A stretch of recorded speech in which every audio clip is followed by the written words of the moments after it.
Sunday মানেই যে chicken mutton খেতে হবে এমন কোনো কথা নেই। বর্ষাকাল, ইলিশের মরশুম, ইলিশ তো খাওয়া যেতেই পারে, তাই না? তবে আমার কর্তাটিকে না বললে তো আনবে না। তো জোর করে ওকে ঠেলে ঠুলে বাজারে পাঠিয়ে আজ একটা ইলিশ মাছ আনিয়েছি গো। জয়ী ঠিক করেছে ওই রান্না করবে।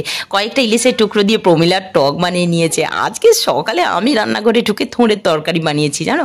থোঁড়, মোচা, ডুমুর এগুলো তো খাওয়া ভালো, কিন্তু সময়ের অভাবে আর রান্না হয়েই ওঠে না। তো ইলিশের গন্ধে কর্তামশাই তো খুব খিদে পেয়ে গেছে। ওকে আর শাশুড়ি মাকে আগে খেতে দিয়েছি। শাশুড়ি মা আজ একটু ভাত বেশি নিয়েছে, সর্ষে পোস্ত দিয়ে জয়ী বানিয়েছে ইলিশ মাছ, দারুণ হয়েছে কিন্তু খেতে।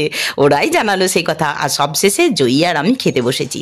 তবে একটা দুঃখ কি জানো তো, আমরা অল্প করেই ভাত নিয়ে খাচ্ছিলাম, আর একটু ইচ্ছা ছিল আর একটু ভাত দিয়ে টক দিয়ে সেটা খাবো। শাশুড়ি মা কি করেছে জানো, আমাদের খাওয়া শেষ না হতেই সমস্ত ভাত কুকুরকে দিয়ে দিয়েছে। যাই হোক, মনটা খুব খারাপ হয়ে গেল, ভাত চেয়েও আজ ভাত পেলাম না। তোমরা কে কে ইলিশ মাছ খাচ্ছ গো জানিও। ভালো থেকো, সুস্থ থেকো, সঙ্গে থেকো। আর ইলিশ মাছ রোজ খেয়েও না।